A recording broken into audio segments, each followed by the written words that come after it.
Le recoupement de plusieurs études révèle que les Français passent les 2/3 de leur temps libre devant des écrans. Oui, vous avez bien entendu, les 2/3 du temps libre des Français sont utilisés pour fixer goulûment les écrans que nous offre aimablement la société postmoderne. Enfin, offrir est un bien grand mot car tout cela coûte en fait très cher. Et ce temps passé est le même quel que soit l'âge. Non mais c'est dingue ou quoi? Ils sont fous ces Français, encore plus dingues qu'Hidalgo la dingo. Pour faire simple, résumons. Les jeunes se fixent sur les réseaux sociaux et les contenus Internet presque exclusivement. Les moins jeunes panachent réseaux sociaux et moyens plus traditionnels comme la télévision.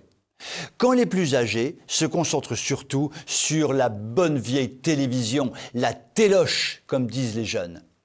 Mais quel que soit l'âge et quel que soit le support, il s'agit bien d'écran. Cette situation est bouleversifiante à mains égards. Tout d'abord, elle détruit en profondeur le lien social. Rien n'est plus agréable que d'être enfermé chez soi, les yeux rivés sur un écran quelconque, et tant pis pour la société. Ensuite, elle aboutit à rendre totalement secondaire toute activité autre. Promenade en plein air, contemplation de la nature qui est si belle, lecture de livres intéressants et formateurs, temps de silence permettant de réfléchir, pratique de sport qui permettent au corps de se revivifier, etc. Et puis, cette situation favorise l'explosion de la perversion. Nous savons tous que les contenus hautement pornographiques ou terriblement violents sont les contenus les plus recherchés. Enfin, passer tant de temps à regarder des écrans abîme évidemment les yeux. Il suffit de s'intéresser à ce que disent les ophtalmos pour le comprendre et rend le corps paresseux puisqu'inactif. Eh bien, de tout cela, il résulte que l'addiction aux écrans est une véritable calamité, une grosse, énorme catastrophe, mais une calamité cachée. Car il ne faut surtout pas paraître ringard. Tiens, cela me fait penser à un commentaire sur YouTube rédigé par un téléspectateur de TV Liberté et qui m'a fait beaucoup rire.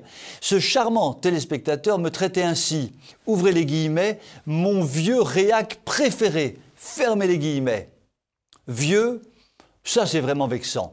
Mais réac, à ça pour sur ma bonne dame, j'assume. Et préféré, j'ai trouvé ça plutôt sympatoche, non? Comme toujours, j'ai passé un coup de téléphone à tante Gertrude pour lui parler des écrans. Et pour une fois, la tata ne m'a pas enguirlandé. Mon petit gars qu'elle a causé la tata. En fait, tous ces gens qui se disent modernes, qui passent leur vie devant des écrans, en fait, ils sont vieux dans leur tête. Ils sont totalement esclaves de simples moyens techniques dont ils ne peuvent se dépêtrer. C'est une sorte de peuple d'esclaves. Avec ça, c'est bien facile pour le système de les manipuler. Ça va mal, mon petit gars, ça va mal. Et la tata a raccroché en oubliant, comme d'habitude, de me dire au revoir. Celle-là, je vous jure, un jour je vais le taper. Quoi qu'il en soit, ne prenez surtout pas cette chronique pour vous. Vous n'êtes pas concernés. Et continuez surtout à regarder TV Liberté autant que vous voudrez. Je vous souhaite une très bonne soirée.